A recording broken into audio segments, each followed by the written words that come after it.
Oh. Got this fantastic bit of meat, right? Really, really good. Look at that. It's beautiful. It's a nice 4-rib of beef, yeah? And that's not because it's got 1, 2, 3, 4 bones. It's actually because it's from like the forefront of the animal, the forequarter. The forequarter is the correct word. And basically, I'm going to roast it up, mate. I'm going to do an awesome, awesome roast. The first thing I'm going to do, just got to get this tray on hot. I want to get some olive oil, a couple of lugs. And you want to get that tray really, really hot. It's incredibly dark in colour, isn't it, the meat? Yeah, yeah. Oh, honestly, this is like the Rolls Royce, mate, of bits of meat. The most important thing when you do a roast, right, is to get really, really good bit of meat. This has been hung for about 22 days. You can see the sort of, like, the meat's almost sort of like a chocolatey brown. And when you stick your finger into it, it kind of doesn't bounce back, so you know it's going to be really, really tender when you cook it, yeah? Plus, you can see it's got nice sort of fat marbling, so when it roasts, all that fat's going to kind of like melt and kind of make the meat sort of like naturally baste it, really, and make it really, really tasty. So what I want to do is just season this really, really well. You want a good couple of pinches of salt, just pass it in, pinch of pepper. And what I want to do is I want to seal the meat, yeah, which is really, really important, I think. So put it into a hot pan and actually kind of get the roasting process going. So when you put it in the oven, it's ready for it. Otherwise, if you've got a big chunk of meat like that and you just pop it in the oven, it's kind of raw meat sitting there going, oh, I'm hot, getting a bit hotter. A bit hot on right now, I'm roasting, and you know, half an hour's gone by then, so just get the old cooking going. Right, so just keep turning it around, get it nice and golden. Do the ends as well. But they're not cheap, are they, bits of meat like that? No, of course they're not, but you can do it smaller. And also, you know, the leftovers will make, like, the most fantastic sarnies, nice little bit of shepherd's pie, do a nice Norfolk stew or something like that. Just, you know, not one bit of that will go to waste. And this is not like an everyday, this is not roast chicken, like, knock it out on a Sunday just for you and your missus. This is like mother-in-law material. Right, little trick I've got.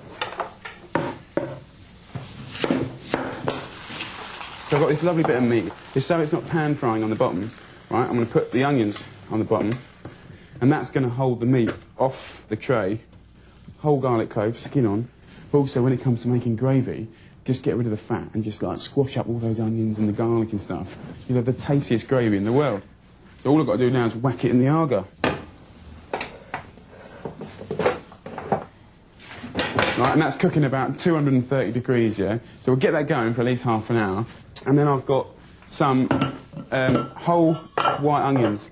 And this is a wicked, wicked recipe, but I'm doing that later. What I'm going to do is just parboil them for about 15 minutes until they're just a bit tender.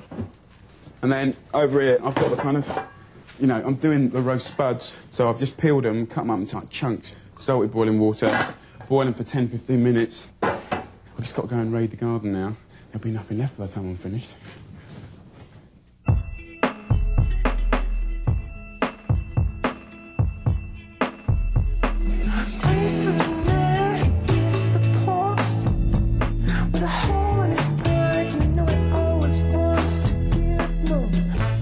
Right then, Garden Raider. So what do you fancy? I need to get some chard and stuff like that, Swiss chard.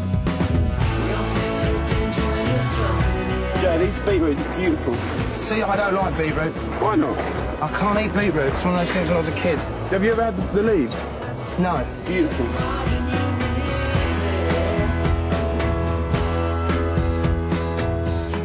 Go on, go on. Look at those. Look at them. Look at them. They're going to be a joy.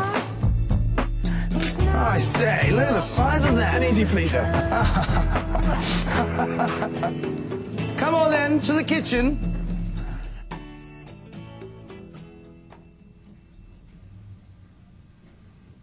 Lovely, lovely, lovely. You should check this out. Wow. Have a look at these. You've got, like, Swiss chard, all from the garden, beetroot tops. No one ever uses beetroot tops. They're fantastic. Look at Jay's carrots, mate. Ah. Short and stubby. Short, stubby carrots. Natural, good. No pesticides. Look at that. You don't get those in the supermarket, look. I think, because these are so good, we don't really have to do nothing to them. I've got one of these funny, like, old age pension sort of level. You know, the sort of like... You must have gone out of your camper van. Yeah. when you got stuff as good as this, like, just wash them, yeah? And the things that take the longest to cook, like the carrots, yeah, we'll just half them, salted boiling water in the bottom. And above it, like, the second next thing to cook is going to be, like, the purple sprouting broccoli. And above that, we'll have the peas. And then the one above that, we'll have the Swiss chard and the beet leaves. So, like, in 15 minutes of boiling, it's all cooked. And we don't have to do, like, anything to it, our recipe or nothing, because it's just so good. So I'm going to crack on with that in a bit. Here, Jay, do you want to give us a hand with these spuds, bro? Do this for you. Do you want to just drain them in this? It's hot, mate. Oh, good. It's all right. You can kill me in my own kitchen. Yeah. If you just drain them and chuff them up, do you know what I mean? Yeah. Do you know what I mean by chuffing? What? Just give them a little edge so they roast well. Yeah. See, listen to Jay, like. Well, I like the crispy bits on the edge, you see. So I chuck them back in here and do that? Yeah. Oh, look. That's it, they've done like that. Give me a little. That's it. Look at that. Beautiful. So what I do, the whole idea of this, yeah, is that you chuck them in, boss.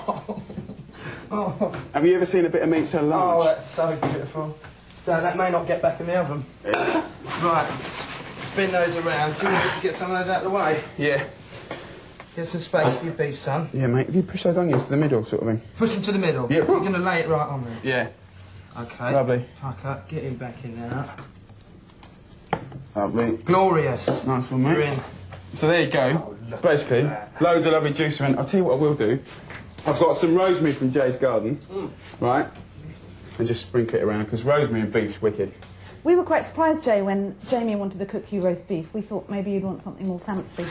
No, I'm not. I'm not into exotic stuff. I mean, I'm into simple, you know, the big, lovely, nice roast chicken. I mean, your fantastic roasted chicken gets done again and again in this house. Proper joints of beef, nice bit of lamb. I'm very much a traditional fare type of guy. I mean, you know, you've got your own fresh vegetables, got my own eggs. There's nothing like fresh eggs. I mean, these come out so beautifully, and they're all happy chickens as well. Well, except when they've been stuffed with Parma ham. And lemon. Yeah, Parma ham and lemon, yeah, then they're not so happy. No, a bit miserable. I've got a little bit of a trick here, right, which is a bit controversial, because, like... Is it controversial? Well, it's controversial in, like, in my world, not in yours. It's not like TV through a window, but, like, it's ginger on beef. You know, like, lamb mint, horseradish beef, yeah, ginger and garlic, mate. They just go straight through it, and it's a beautiful combo and really gets in there. So, Jay, if you could get... Let me show you this thing.